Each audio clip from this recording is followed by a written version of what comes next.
Redbird training aircraft carrying a pilot and a trainee pilot took off at 9:30 a.m. from Sambra Airport in Belagavi, but opted for an emergency landing after facing technical difficulties mid-air and landed on a farm field at Honnihal village in Belagavi. Redbird was a training aircraft for trainees at the Belagavi Flight Training Center.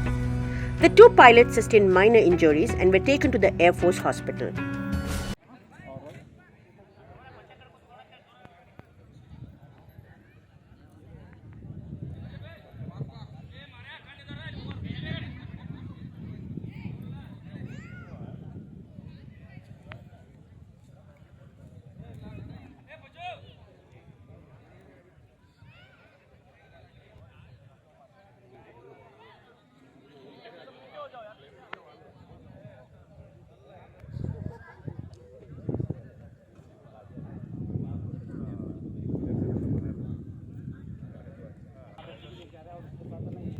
Line मार